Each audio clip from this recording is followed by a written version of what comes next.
Alors, il y a eu ce lundi matin, avec Philosophie, une première émission sur le temps, avec Étienne Wolf et Étienne Klein.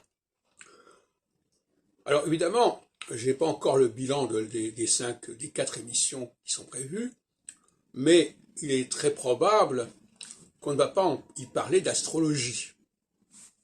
C'est à mon avis une erreur majeure. Alors, Wolf, qui est professeur émérite à l'École normale supérieure, dit qu'il y a le cycle des saisons et puis il y a le cycle des astres, comme exemple de cycle.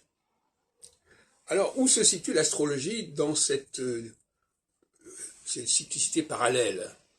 Parce qu'elle est en rapport aussi bien avec le cycle des saisons qu'avec le cycle des astres, à sa façon.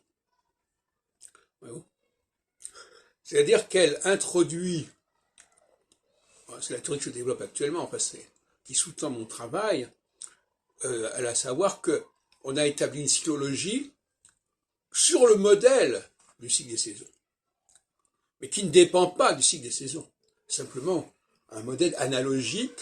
Pourquoi? Parce que tout simplement il y a une didactique, il y a une pédagogie de l'astrologie, et que pourquoi ne pas utiliser une imagerie saisonnière pour expliquer le système qu'on met en place. Quand je dis qu'on met en place, je veux dire par ceux qui ont créé le système astrologique. Alors, vous savez qu'il y a tout un débat là-dessus. Qui est créé cette astrologie? Elle a été créée comment? Certains disent qu'elle a été découverte, qu'elle a été révélée. Enfin, bref, on ne va pas rester là-dessus longtemps. On en a déjà parlé, on en reparlera. Mais ce que je constate, c'est que dans une série d'émissions sur le temps, on ne mentionne pas l'astrologie. Enfin, je dis ça par anticipation. Je peux être démenti, mais ça m'étonnerait beaucoup. Il faudrait qu'on invite quelqu'un à parler de l'astrologie. Mais c'est pas impossible. En tout cas, pas un astrologue, mais un historien de l'astrologie, éventuellement.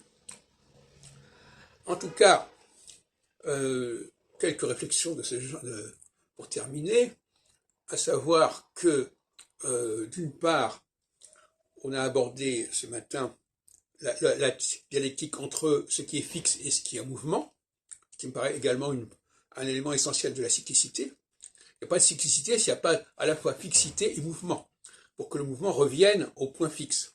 Bon. Qui pose le problème du rapport entre les étoiles et les planètes. Et rappelons quand même que les signes zodiacaux ont été liés aux étoiles, aux constellations. Les astrologues souvent aujourd'hui veulent l'oublier, enfin c'était quand même un rapport des planètes par rapport aux étoiles. Les unes étant fixes, les planètes étant, d'après leur nom grec, mobiles, planétaires. Donc, pour terminer, je dirais, j'ai entendu aussi ce matin ce qui m'a un peu interloqué peut-être, c'est la notion de causalité. L'astrologie n'est pas dans la causalité. Je veux dire qu'elle est dans la causalité d'une certaine manière, puisque les phases déterminent certaines choses, mais la succession des phases n'est pas dans la causalité. C'est le système qui le prévoit. Il est prévu qu'il y ait ceci et puis cela. De même que les saisons ne sont pas réellement dans la causalité. Le printemps arrive à l'été parce qu'il y a un système qui le permet, qui est lié aux équinoxes et aux solstices.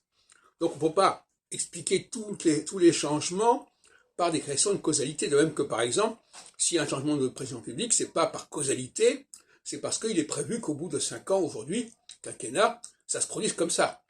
Donc il faut faire attention à la question de causalité par rapport au temps.